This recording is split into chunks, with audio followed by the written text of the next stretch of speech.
So hey homies, welcome back to another video of perfect roller. आज के episode में हम शी-हॉ के कैरेक्टर की डेवलपमेंट को बहुत ही अच्छे से देखने वाले हैं और आगे चलकर ये कहानी इतना कमाल का ट्विस्ट एंड टर्न लेगी कि नेक्स्ट एपिसोड के लिए तुमसे रखा नहीं जाएगा। परफेक्ट रोलर की ये स्टोरी कौन सा नया मोड़ लेती है, चलिए जानते हैं। सो होमीज, हमारे इस पार्ट की स्टार्टिंग भी वही से होती है जहाँ पे लास्ट पार्ट एंड हुआ था। हमने देखा था कि शी-हॉ का सामना वांग फैमिली के एंसेस्टर से हो जाता है, जहाँ पे ये सभी इन पे अटैक करना शुरू कर देते हैं, लेकिन एंड किंग आकर सभी की अकल ठिकाने लगा देता है। जिसके बाद हम यहाँ पर वांग दियान को देखते हैं, जो कि एंड किंग से कहने लगता है कि हमें छोड़ दो वरना तुम्हारा अंजाम बहुत बुरा होगा। लेकिन एंड किंग को तो इनकी बातों से फर्क नहीं पड़ता और वो कहने लगता है कि आज मैं तुम्हारी अकड़ के साथ साथ तुम्हारी जो प्रीमोर्डियल स्पिरिट है ना, इन सभी को अपने फ्लेम के जरिए से रिफाइन कर लूंगा। यहाँ पर उसने ये बात कही थी कि तभी यहाँ पर जो वांग फैमिली का वाटर स्पिरिट है वो इन पे अटैक करने के लिए आ जाता है, जिसे देखते साथ ही वो शी-हॉ के पास चला जाता है कि तभी उसके गार्ड यहाँ पर एक बड़ा सा बैरियर बनाकर उसके अटैक को फेल कर देते कि तभी वांग फैमिली का यहाँ पे एक एंसेस्टर अपीयर होता है जिसका नाम ड्रैगन वांग यान है,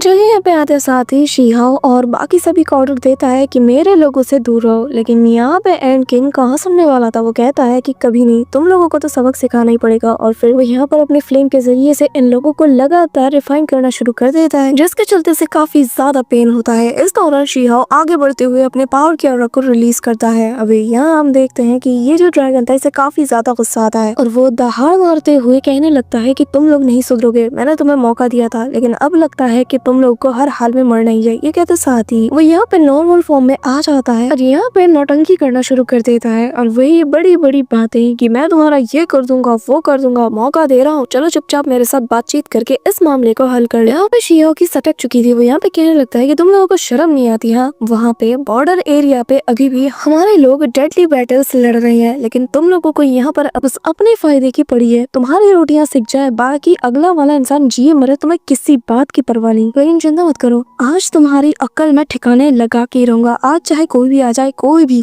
इस वांग दियान को बचा नहीं पाएगा। अब यहाँ पे शी-हॉ बाकी सारे गार्ड से कहने लगता है कि चलो अपना काम शुरू करो और इस वांग दियान को जला के राख कर दो। यहाँ पे हम देखते हैं कि ये लोग अपने प्रोसेस चालू करते हैं और यहाँ पर ये जो वांग यान था इससे काफी ज्यादा गुस्सा आता है। वो कहने लगता है कि अभी भी वक्त है, सुधर जाओ, ऐसा मत करो। लेकिन जैसे ही वो उसे बचाने के लिए जाता है तब तक यहाँ पे देखते हैं कि इमॉर्टल दाव फ्लेम से उस बंदे को पूरी तरीके से मार दिया जाता है, यहाँ तक कि उसकी प्रीमोर्डियल स्पिरिट भी यहाँ नहीं बचती, जिसके चलते यहाँ पे वांग यान को काफी ज्यादा गुस्सा आता है और वो कहने लगता है कि तुम्हारी हिम्मत कैसे हुई मेरे साथी को यहाँ पे मारने की। मेरे सबर का बात तुम लोगों ने तोड़ दिया है, लेकिन हाँ, तुम लोगों ने मुझे एक मौका दिया है। मैं जानता हूँ कि तुम लोगों ने डिमोनिक फ्लेम का यूज करके इसे मारा है और जो कि फॉरबिडन है। अब यहाँ हम देखते हैं कि वो गार्ड कहने लगता है कि नाटक करना बंद करो, ये एक एंशिएंट दाव फ्लेम है जिसका यूज हम पहले भी करते आए हैं। अगर तुम्हें नहीं पता तो जाके इतिहास पढ़ लो, हमने इसके जरिए से फॉरेन रियलम के उस एंशिएंट बैटल में कितने सारे लोगों को मारा है और तुम्हें शर्म नहीं आती कि तुम्हें इस प्योर फ्लेम को एक डिमोनिक फ्लेम का नाम दे रहे हो। हाँ, अब यहाँ पे हम देखते हैं कि शी-हॉ आगे आता है और वो आते साथ ही इस एल्डर से कहने लगता है कि आपको थोड़ा सोच समझ के बोलना चाहिए, क्योंकि जब हम लोग उस जगह पे बैटल कर रहे थे तब वांग फैमिली का कोई भी मेंबर वहाँ मौजूद नहीं था। वांग फैमिली के किसी मेंबर का खून वहाँ पे नहीं बहा, लेकिन फिर भी आपको किसने हक दिया कि यहाँ पर आके हमसे सवाल करो, हम पे उंगली उठाओ। सही मायने में आप लोग वो दीमक हो जिसे कि हम अब तक पालते आ रहे हैं और जो कि 9 हेवन एंड 10 अर्थ को अंदर से ही खाए जा रहा है। इसी के साथ शी-हॉ यहाँ पे गार्डियन से कहने लगता है कि बेहतर यही होगा कि हम इन सभी का सफाया कर दें। अब यहाँ एंड किंग के इशारा पाते साथ ही सारे के सारे गार्डियंस इमॉर्टल बैटल फॉर्मेशन को ऑन द स्पॉट एक्टिव कर लेते हैं। इसी के साथ हम देखते हैं कि जो एंशिएंट बैटल के जितने भी वॉरियर्स थे उन सभी का स्पिरिट फॉर्म यहाँ पे एक झटके में अपीयर हो जाता है और जिनकी तादाद काफी ज्यादा थी, जो कि चारों ओर से वांग यान को घेर लेते हैं। जिसे देखते साथ ही वो भी अपने आसपास एक बैरियर को एक्टिवेट करते हुए कहने लगता है कि आखिर तुम्हारी हिम्मत कैसी है, तुम सभी लोग यहाँ वांग फैमिली को मिटाना चाहते हो और इसके खिलाफ साजिश रच रहे हो। ये सुनते साथ ही शी-हॉ की हंसी छूट जाती है और कहने लगता है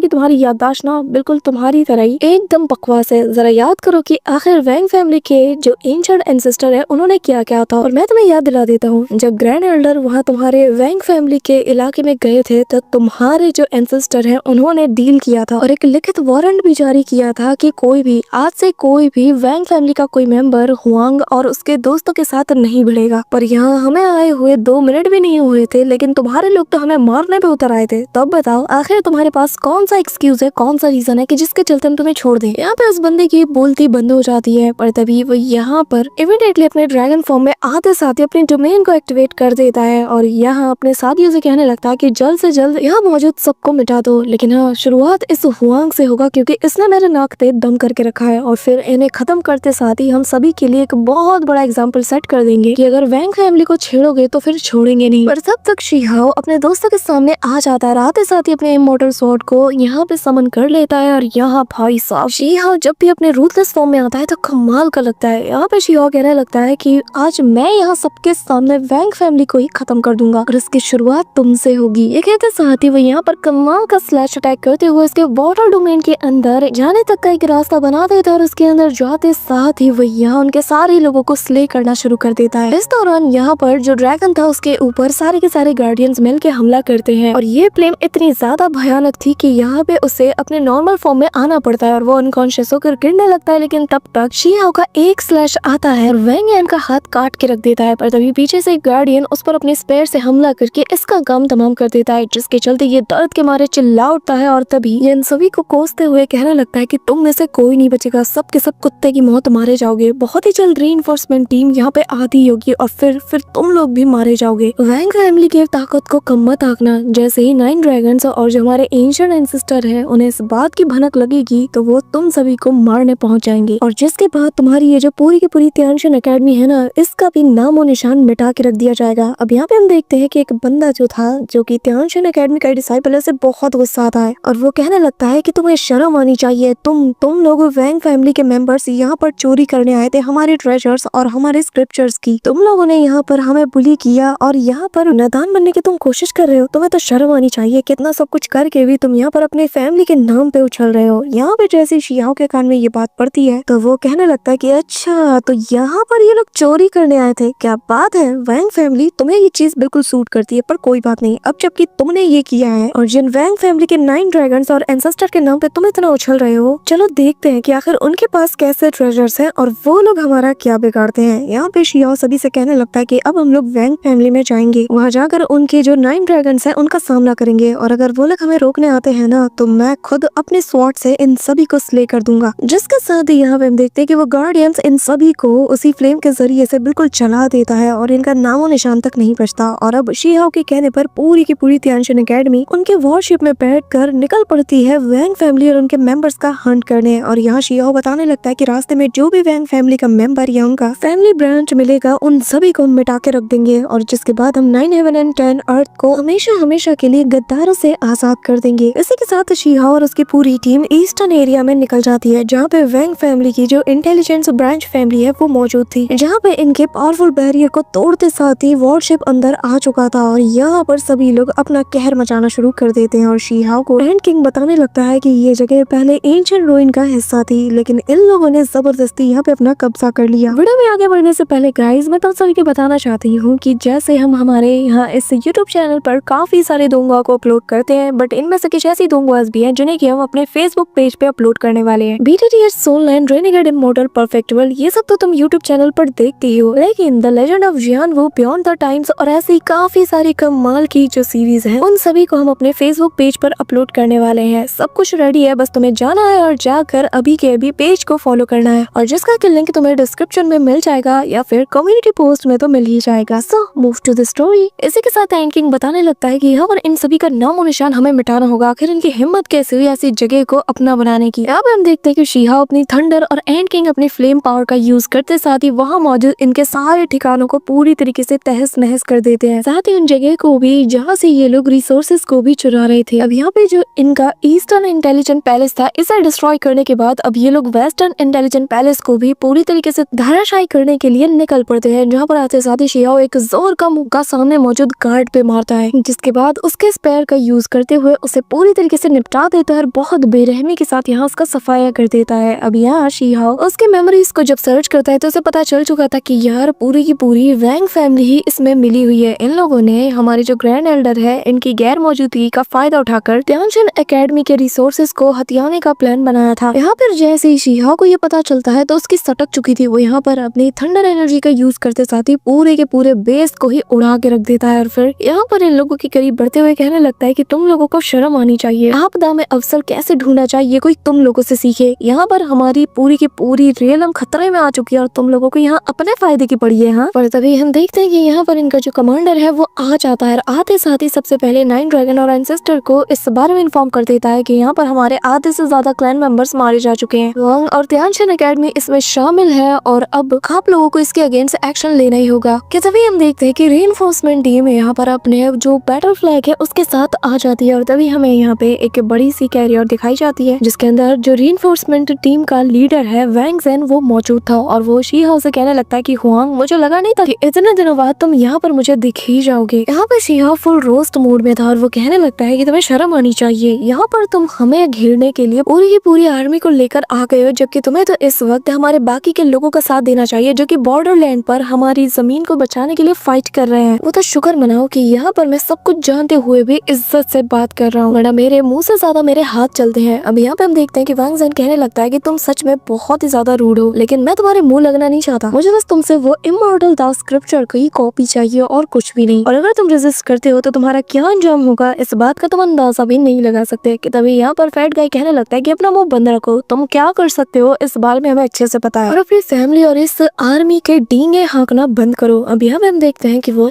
जैसे ये बात वैंग ज़ेन से कहता है तो उसे काफी ज्यादा गुस्सा आता है, वो आते साथ ही अपने पावर की ऑरा को रिलीज करता है और यहाँ पे हम देखते हैं कि सारी जगह को वो पूरी तरीके से फ्रीज कर देता है। जो देखकर फैट गाय कहता है कि क्या बात है, कमाल की ताकत है और लगता है कि तुम्हारे पास बस यही है, इससे ज्यादा तुम कुछ नहीं कर सकते। पर तभी यहाँ पे वैंग ज़ेन बाहर निकलता है और यहाँ हमें बताया जाता है कि असल में डाउन रियलम के 3rd स्टेज का कल्टिवेटर है और वो यहाँ पे आते साथ ही अपनी ऑरा को और ज्यादा रिलीज करता है और कहने लगता है कि बेहतर यही होगा कि अपने एल्डर की तुम बात मान लो, क्योंकि तुम्हारे जो ग्रैंड एल्डर है उसने हमारे एंसेस्टर से रोते गिड़गिड़ाते हुए ही हुआंग को और तुम सभी को हमारे कहर से बचाया है। यहाँ पे इनकी झूठी बातें सुनते साथ ही हम देखते हैं कि जो शी हाओ है उससे काफी ज्यादा गुस्सा आता है और एंड किंग और फैट गाय भी कहने लगता है कि जरा देखो कितने ये माहिर है झूठ बोलने में। कि तभी यहाँ पर शी हाओ की तरफ वो एक पैथ को ओपन करते हुए कहने लगता है कि चुपचाप मेरे सामने आकर घुटनों के बल माफी मांग लो और मैं तुम्हें माफ कर दूंगा, चिंता मत करो, मैं तुम्हें कुछ भी नहीं करूंगा। अब यहाँ पे उसकी बातें सुनते साथ ही शी हाओ तो कोई रिएक्ट नहीं करता, लेकिन एंड किंग जाते साथ ही सबसे पहले उसके रिचुअल पैथ को डिस्ट्रॉय करते हुए कहने लगता है कि अपनी हद में रहो, हमें अच्छे से पता है कि तुम्हें बस उससे उसका इमॉर्टल स्क्रिप्चर चाहिए और तुम्हारी ये चिकनी चुपड़ी बातें मेरे पर काम नहीं करने वाली। यहाँ पे हम देखते हैं कि जैसे ही उसके पैथ को वो डिस्ट्रॉय करता है तो यहाँ पे वैंग ज़ेन काफी ज्यादा गुस्से में आ जाता है और अब यहाँ पर वो ऐसी ऐसी बातें कहता है एंड किंग से कि उसका खून खौल उठता है। वो यहाँ पर उसके क्लैन की बेइज्जती करते हुए कहता है कि मुझे पूरा यकीन है कि जब वो एंशिएंट बैटल हुआ होगा ना फॉरेन रियलम से, तो तब तुम्हारे क्लैन के सारे मेंबर्स ने बस जुबानी जंग लड़ी होगी। कहा तो तुम लोगों की है नहीं लड़ने की, इसीलिए बस जुबानों से ही तुम लोगों ने बहुत से लोगों को चुप कराया होगा और फिर कुत्तों की मौत मारे गए होंगे। और अब ऐसे घटिया क्लैन का बस एक आखिरी नमूना हमारे सामने मौजूद है। यहाँ पे हम देखते हैं कि एंड किंग वहीं पे अपनी क्रीचर बॉडी को फॉर्म करते साथ ही इस पर टूटने वाला था कि तभी शी हाओ आकर कहने लगता है कि अपनी जुबान को लगाम दो वरना दोबारा जुबान चलाने के लायक नहीं रहोगे। तुम्हें क्या लगता है कि एंशिएंट बैटल में जो इमॉर्टल एंड किंग का क्लैन है वो क्या तुम्हारे जैसे और तुम्हारे वैंग फैमिली के जैसे कायर रहे होंगे? उन लोगों ने अपने आखिरी सांस तक बैटल किया, वो लोग इमॉर्टल किंग के लेवल तक नहीं थे, लेकिन फिर भी डट के सामना करते रहे। आज जिस हवा में तुम और मैं सांस ले रहे हैं ना, ये सब कुछ उन्हीं की देन है। स्काई हॉर्न एंड क्लैन के सभी मेंबर्स वहाँ पर डट के सामना करते रहे और इनका किंग पूरी जाबाजी के साथ सभी को निपटा रहा था और यहाँ तक कि अपने अंतिम वक्त में भी वो अकेले 10 लोगों के ग्रुप से फाइट करते रहे और तुम यहाँ पर उनकी बेइज्जती कर रहे हो। क्या तुम्हें आइडिया भी है कि आखिर वो कौन है? जो स्काई हॉर्न एंड है वो 10 सुपीरियर बीस्ट में शुमार किए जाते हैं और तुम्हारी इतनी हैसियत कि तुम इनका मजाक उड़ा रहे हो। आज मैं तुम्हें और तुम्हारे यहाँ जितने भी लोग हैं सभी को इसकी सजा जरूर दूंगा। यहाँ पे हम देखते हैं कि जो वैंग ज़ेन के सोल्जर्स थे वो भी उसके ऑर्डर के साथ ही यहाँ पे फाइट करने के लिए रेडी हो जाते हैं और वो कहने लगता है कि ठीक है बच्चे, तुम्हारी ये ख्वाहिश मैं पूरी कर दूंगा, लेकिन तुम्हें और तुम्हारी एकेडमी को डिस्ट्रॉय करने के बाद उम्मीद करता हूँ कि वैंग फैमिली ने तुम लोगों पर दया नहीं दिखाई। हमने तुम्हें मौका दिया मगर हमारी नरमी तुम्हें रास नहीं आई। अब यहाँ पे हम देखते हैं कि एंड किंग इमीडिएटली अपने सारे के सारे गार्डियन से कहता है कि इन सभी को मिटा के रख दो। इसी के साथ वो सारे गार्डियंस अपने फ्लेम को एक्टिवेट करते हुए कहने लगता है कि जो भी हमारे किंग को डिसरिस्पेक्ट करेगा उसे हम नहीं छोड़ने वाले। यहाँ पे वैंग ज़ेन भी अपने सारे लोगों से कहता है कि इन सभी को मिटा के रख दो, जिसके साथ ही हम देखते हैं कि दोनों तरफ बैटल शुरू हो जाता है, जहाँ पर वैंग ज़ेन के इशारे पर उसकी पूरी आर्मी यहाँ पे गार्डियंस का सामना करने के लिए उन पे टूट पड़ती है और ये गार्ड्स उन पे हमला करते हुए कहने लगते हैं कि हमने एंशिएंट बैटल फील्ड में देखा था कि कैसे स्काई हॉर्न एंड क्लैन के लोग और हमारा किंग कितनी बहादुरी के साथ लड़ा था और जिन ताकतवर दुश्मनों का हमने सामना किया है, हमने जिस बैटल को देखी है ना, तुम लोग तो उनके आगे चींटी के समान हो। ये कहते साथ ही जितने भी सोल्जर्स इन पे हमला करने वाले थे वो सभी को निपटा के रख देते हैं। जो देखते साथ वैंग ज़ेन भी काफी ज्यादा सरप्राइज था और तभी वो यहाँ पर अपने फॉर्मेशन को भी एक्टिवेट कर लेता है और तभी यहाँ पर वो सारे के सारे वॉरशिप्स को प्रिपेयर होने का ऑर्डर देता है। यहाँ पे सारे वॉरशिप आपस में असेंबल होते साथ ही एक जायंट से मॉन्स्टर में ट्रांसफॉर्म हो जाता है और और फिर ये बंदा कहने लगता है कि जल्द से जल्द हमारा रियलन से इन सारे लोगों का सफाया कर दो, क्योंकि ये सभी गद्दार हैं जो कि यहाँ पर हमारे ऊपर हमला करके हमारी तादाद को कम करना चाहते हैं ताकि फॉरेन रियलम के लोगों की ये हेल्प कर पाए। यहाँ पे शिहाओ की सटक जाती है और कहने लगता है कि तुम्हारे अंदर जरा सी भी गैरत है कि तुम बोल क्या रहे हो, जिन्हें तुम गद्दार कह रहे हो इन लोगों ने प्रीवियस बैटल को विटनेस किया है। यहाँ पे हम देखते हैं कि ये बीस्ट जो है वो सामने वाले बंदे पे टूट पड़ता है। शिहाओ को भी इन गार्डियंस की फिक्र हो रही थी, लेकिन इन गार्डियंस का जो हेड था वो यहाँ पे अकेले उस बीस्ट से फाइट करता है, पर तभी वो सभी लोगों को आपस में कंबाइंड अटैक करने के लिए कहता है और जहाँ पे ये लोग अपने फ्लेम्स के साथ ऐसे फ्यूज हो जाते हैं कि चलते फिरते मीटियोर बन जाते हैं। और भाई इतना जबरदस्त एक्सप्लोजन होता है इनके कोलाइड होने की वजह से कि जिसके इम्पैक्ट से ये जो जाइंट सा बीस्ट था ये ऑन द स्पॉट ढेर हो जाता है। ये वापस से खड़ा होने की कोशिश करता है, लेकिन इसका सेम हाल वापस से गार्डियंस कर देते हैं। वांग ज़ेंग को तो अपनी आंखों पे यकीन नहीं होता कि उसके सामने कितने सारे एल्डर्स मारे गए जो कि अपने पावर का यूज करते हुए इस बीस्ट को कंट्रोल करने की कोशिश कर रहे थे। अब यहाँ पे वांग ज़ेंग जो था वो अपने बैटल स्क्रिप्चर का यूज करता है, जगह आते साथ ही एक फॉर्मेशन में ट्रांसफॉर्म होते साथ ही इन लोगों को पूरी तरीके से अपने अंडर में लेना चाहता था, लेकिन यहाँ पे वो सारे गार्डियंस अपनी पावर का यूज करते हुए उल्टा उसके ऊपर डोमिनेट करते हुए उसे पीछे हटने पे मजबूर कर देते हैं। इसी के साथ हम देखते हैं कि इनकी पावर की ऑरा काफी दूर तक फैलती है और वही वांग ज़ेंग भी इनके ऊपर अटैक करता है। अब दोनों का ऑरा टकराते साथ ही कोलैप्स हो जाता है और यहाँ पे वांग ज़ेंग कहने लगता है कि आज मैंने नहीं छोड़ूंगा और वो सभी को एक साथ इन पे हमला करने का आदेश देता है। यहाँ पे ये ऑर्डर पाते साथ ही जो लोग भी यहाँ पे शिप्स को कंट्रोल कर रहे थे वो सभी लोग ट्रांसफॉर्मेशन टेक्निक का यूज करते हैं। अब यहाँ पे एक एक करके काफी सारे बीस्ट इन सभी पे टूट पड़ते हैं कि तभी ये गार्डियंस जो है अपने भी बैटल फ्लैग को बाहर निकालते हैं और जिसके बाद उसके जरिए से एक सिंगल स्ट्राइक से ही ये यहाँ पर सभी लोगों का काम खत्म कर देते हैं, जिसके चलते वांग ज़ेंग की भी हालत खराब हो जाती है। तभी यहाँ पे गार्डियंस का जो लीडर था वो कहने लगता है कि भले ही हमारी तादाद बस 5 की रह गई हो, लेकिन फिर भी हम इसकी पावर का अभी भी यूज कर सकते हैं। ये इमॉर्टल फ्लैग पहले भी हमारी शान था और आज भी है। यहाँ भी हम देखते हैं कि वांग ज़ेंग अपने साथियों को आगे बढ़ा देता है इनसे बढ़ने के लिए और खुद यहाँ से भागने लगता है, लेकिन जो बैटल फ्लैग था वो तो इसके पीछे हाथ धोके पड़ चुका था कि तभी उनमें से एक गार्डियन बताने लगता है कि एंशिएंट टाइम में इस बैटल फ्लैग के चलते हमने काफी सारे इमॉर्टल्स को निपटाया था, तो तुम क्या चीज हो। हमारे मास्टर स्काई हन एंड किंग के लीडर ने हमें ये फ्लैग दिया था ताकि अपने दुश्मनों का खात्मा कर सके। अब यहाँ पे हम देखते हैं कि वांग ज़ेंग भागते हुए अपने एक पावरफुल ट्रेजर को इसकी तरफ थ्रो करता है ताकि इस फ्लैग को वो डिस्ट्रॉय कर पाए, लेकिन यहाँ पर वो फ्लैग तो उसके आर्टिफैक्ट को चीरते हुए उसकी तरफ बढ़ जाती है। यहाँ पे इतना पावरफुल इम्पैक्ट रिलीज होता है कि वांग ज़ेंग भी इससे बुरी तरीके से इंजर्ड हो जाता है कि तभी शिहाओ उसके सामने आकर कहने लगता है कि तुम लोग यहाँ पर 9 हेवन एंड 10 अर्थ रियलम को पूरी तरीके से कमजोर करने में लगे हुए हो और तुम्हारे जैसे दीमकों का सफाया करना बहुत जरूरी है। वांग ज़ेंग इसकी बात का सुनकर कहने लगता है कि तुम बेवकूफ हो, तुम भी इन सब के साथ मारे जाओगे। तुम्हें समझना होगा कि आज नहीं तो कल हमारा रियलम पूरी तरीके से तबाह होके रहेगा, कोई भी इससे बच नहीं सकता। तो बेहतर यही होगा कि हमें दूसरे रियलम के सामने रेजिस्ट करना छोड़ देना चाहिए। और मैं जानता हूँ कि सब कुछ जब खत्म हो जाएगा तो सिर्फ वांग फैमिली ही यहाँ पे बचेगी, क्योंकि हमारे एंसेस्टर ने हमारे लिए पहले से ही एक डिफरेंट पैथ को हमारे लिए बना के रखा है। ये कहते साथ ही अपने ड्रैगन फॉर्म में वो यहाँ से एस्केप करने की कोशिश करता है, लेकिन सारे के सारे जो वॉरियर्स होते हैं, जो गार्डियंस होते हैं, वो उसके पीछे पड़ जाते हैं और तभी उसके जो वॉरियर्स होते हैं वो यहाँ पर उसका रास्ता रोकने की कोशिश करते हैं, लेकिन जो गार्डियंस होते हैं वो एक सिंगल स्ट्राइक से ही इन सभी को निपटा देते हैं और कहने लगते हैं कि खबरदार जो हमारे रास्ते में आए। और यहाँ स्ट्राइक का इम्पैक्ट इतना होता है कि वांग ज़ेंग भी इसकी चपेट में आते साथ ही मारा जाता है और मरते हुए बस वो अपना मैसेज अपने वांग फैमिली के पास पहुंचा पाता है, जहाँ पर उसकी दर्दनाक चीख ही बस पहुंच पाती है। लेकिन उन सभी को आइडिया लग गया होगा कि यहाँ पर इनके साथ क्या हुआ है। शिहाओ अपने स्वॉर्ड से इनके फ्लैग को भी डिस्ट्रॉय कर देता है, पर तब तक यहाँ पर वांग वू अपीयर हो जाता है, जो कि वांग फैमिली के 9 ड्रैगन सन्स में से एक है और वो आते साथ ही वांग चैंगसेन के उसी डिवाइन स्पेयर को बाहर निकालता और कहने लगता है कि आखिर वो कौन है जिसने कि मेरे बेटे को यहाँ पर दर्दनाक मौत दी है। हमारे जैसे रॉयल ब्लड वाले बैटल में मरना डिजर्व करते हैं, आखिर कौन है जिसने कि मेरे बेटे को ऐसी मौत दी। अब यहाँ पे शिहाओ कहने लगता है कि तुम्हारा बेटा ना मरना ही डिजर्व करता है और जो हरकत उसने की है उसके बाद तो माफी के वो लायक ही नहीं था। जो सुनकर यहाँ पर इसे बहुत गुस्सा आता है और यहाँ पे वांग वू उस पैर को सीधा घुमा के शिहाओ की तरफ थ्रो करता है। शिहाओ जो कि बैटलशिप में वापस आ चुका था, जिसके ऊपर ग्रैंड एल्डर ने एक बैरियर लगाया था और इसी बैरियर के चलते ये स्पेयर इनको नहीं लग पाता कि तभी वांग वू कहने लगता है कि हुआंग तुम तो यहाँ पर सबसे पहले मरना डिजर्व करते हो और मैं तुम्हें मार के रहूंगा। यहाँ पे ये सारा नजारा जिन फैमिली की वही लेडी देख रही थी और उसे काफी ज्यादा इंटरेस्ट भी आ रहा था। वहीं दूसरी तरफ शिहाओ वांग वू की तरफ देख रहा था और यहाँ वांग वू अपने स्पेयर को वापस इनकी तरफ थ्रो करके कहने लगता है कि ये बैरियर ज्यादा देर तक होल्ड नहीं कर सकता। लेकिन तभी शिहाओ भी अपनी स्वॉर्ड को उसकी तरफ दे मारता है कि तभी यहाँ पे जो गार्डियन होता है वो पकड़ता है उसकी स्वॉर्ड को और यहाँ पे घुमा के एक स्लैश अटैक इसकी ओर कर देता है, जहाँ पे हम देखते हैं कि एक सिंगल स्ट्राइक से ये ट्राइडेंट उल्टे पैर वापस सीधा वैंग वू की तरफ रवाना हो जाता है। ये देखकर तो जो वैंग वू था वो और ज्यादा तिलमिलाने लगता है और वो आनन फानन में ही अपने इमॉर्टल स्क्रोल को बाहर निकालते साथ ही जिसके अंदर की दाव की पावर मौजूद है इन सभी को सप्रेस करने लगता है। दाव की पावर से वो बाइंड करने की कोशिश में ये लग जाता है कि तभी हम यहाँ पर उसी फीमेल लेडी जिनतियान को देखते हैं जो कि कहने लगती है कि वंग चंगशन के जो बेटे हैं ये लोग कुछ ज्यादा एरोगेंट बन रहे हैं, उसके इमॉर्टल रिलिक का यूज करके ये लोग कब तक उछलते रहेंगे। अब यहाँ पे एंडकिन कहने लगता है कि तुम्हें क्या लगता है कि हमारे पास कुछ भी नहीं है, तुम्हें क्या लगता है कि स्काई हॉर्न एंड क्लैन के पास कुछ भी नहीं है। कि तभी ये कहते साथ ही वो यहाँ पर अपने इमॉर्टल एंसेस्ट्रल वेपन को समन करता है और यहाँ पर हम देखते हैं कि वही जायंट सा मदर गॉड फर्नेस बाहर आ जाता है जिसे देखते साथ ही सभी के होश उड़ चुके थे। और यहाँ पे ये जो गॉड फर्नेस था ये आते साथ ही अपनी पावर को रिलीज करते हुए स्क्रोल पे अटैक करता है। यहाँ पे वो गार्डियन भी दालू इमॉर्टल स्वॉर्ड का यूज करते हुए उस पे अटैक करता है और यहाँ इतना तगड़ा वाला इम्पैक्ट रिलीज होता है कि जिसके चलते वैंग वू के पास उसके दोनों ट्रेजर्स वापस आ जाते हैं। अभी यहाँ पे हम देखते हैं कि सक्शन फोर्स एक्टिवेट हो चुका था उस फर्नेस का। यहाँ पे वो जो वैंग वू था उसे अपने अंदर खींचना शुरू कर देता है कि तभी वैंग वू चिल्लाते हुए अपने फादर अपने भाइयों को याद करता है और यहाँ अगले ही पल उसके कुछ भाई आकर उस सक्शन फोर्स को कम करना शुरू कर देते हैं ताकि उसके भाई की जान बच पाए और फाइनली ये लोग अपने भाई को भी बचा लेते हैं। यहाँ पे वैंग वू कहने लगता है कि हमें कुछ ना कुछ करके जल्द से जल्द इन लोगों को रोकना ही होगा। अब यहाँ पे हम ग्रैंड एल्डर को देखते हैं जहाँ पर वो काफी देर से ये सारा नजारा देख रहे थे, उन्हें गुस्सा भी आ रहा था कि तभी वैंग वो अपने भाइयों के साथ मिलकर इनका जो एंसेस्ट्रल गॉड वेपन है उसका यूज करने लगता है और इसकी स्पेशलिटी यही है कि ये लॉन्ग रेंज से काफी बेहतरीन अटैक कर सकता है। यहाँ पे हम देखते हैं कि अब ग्रैंड एल्डर की सटक जाती है, वो इमीडिएटली वहां से निकल जाते हैं सीधा इन लोगों के पास और तभी यहाँ पे वैंग वो अपने एंसेस्ट्रल गॉड वेपन का यूज करने वाला था लेकिन उससे पहले ग्रैंड एल्डर यहाँ पे आ जाते हैं जिसे देखते साथ ही ये लोग शॉक्ड हो जाते हैं और ग्रैंड एल्डर कहता है कि मुझसे गलती हो गई कि उस दिन मैंने तुम सभी को छोड़ दिया लेकिन आज मैं अपनी इस गलती को सुधार के रहूंगा। कि तभी यहाँ पे वैंग वो कहने लगता है कि आखिर तुम यहाँ पे कैसे आ सकते हो, पर कोई बात नहीं, आज मैं और मेरे भाई हमारे एंसेस्ट्रल वेपन और बाकी सारी चीजों का यूज करके तुम्हें और तुम्हारे पूरे लोगों को मिटा के रख देंगे। पर तब तक ग्रैंड एल्डर यहाँ पे जो एंशिएंट इमॉर्टल वॉर बैनर था इसका यूज कर देते हैं जिसे देखकर वैंग वो अपने दोनों दाव आर्टिफैक्ट को उसकी तरफ थ्रो कर देता है लेकिन यहाँ पे ये बैनर सेकंड्स में ही इन सभी को सफाचट कर जाता है और यहाँ ग्रैंड एल्डर हंसते हुए कहने लगता है कि तुम्हारे जैसे लोग मैंने आज तक नहीं देखे, तुम इस वॉर बैनर का मुकाबला कर ही नहीं सकते क्योंकि इसे दो एंशिएंट इमॉर्टल के ब्लड से सींचा गया है। जिसके साथ ही वो इनके ट्रेजर्स को मामूली बता देता है और यहाँ पर उसी एंशिएंट फर्नेस के अंदर डालकर उन्हें रिफाइन करने लगता है। अब यहाँ पे फर्नेस की ताकत पहले से ज्यादा इंक्रीज हो जाती है। वहीं दूसरी तरफ ये जो गार्डियंस थे ना ये अलग ही बवाल मचा के रख देते हैं, पूरी तरीके से इन लोगों को डोमिनेट करते हुए इनकी बहुत बुरी हालत कर देते हैं। पलक झपकते ही यहाँ पे ये सारे ड्रैगन बहुत बुरी तरीके से पिट जाते हैं और बहुत बुरी हालत हो चुकी थी इनकी। तभी शी हाओ कहने लगता है कि तुम लोगों को तो शर्म करनी चाहिए, यहाँ पर बाकी के लोग अपने रियलम को बचाने के लिए जान दे रहे हैं और कुछ लोग उन्हीं लोगों को लूटने में लगे हुए हैं। जिसके बाद शी हाओ अपने फेलो कल्टिवेटर्स को याद करता है कि कैसे इन लोगों ने अपनी जान गंवाई एंशिएंट इमॉर्टल रियलम से बैटल करते दौरान। हालांकि वो सभी लोग शी हाओ के अगेंस्ट ग्रजेस रखते थे लेकिन रियलम के आगे इन लोगों ने सब कुछ मिटा दिया। यहाँ पे इन्हें याद करते साथ ही शी हाओ की सटक जाती है और फिर वो कहने लगता है कि भले ही जो फॉरेन रियलम है वो हमारा कुछ बिगाड़ पाए या ना पाए लेकिन तुम्हारे जैसे दिमाग जब तक हमारे साथ है 9 हेवन एंड 10 अर्थ को कोई भी नहीं बचा सकता, तो इसलिए सबसे पहले तुम्हारा सफाया करना जरूरी होगा। So that's it for today guys. I hope कि तुम सबको आज की वीडियो काफी ज्यादा पसंद आई होगी। अगर हाँ तो वीडियो को लाइक करना, चैनल पे नए हो तो सब्सक्राइब करना। तो मिलते हैं नेक्स्ट वीडियो में, तब तक के लिए बाय।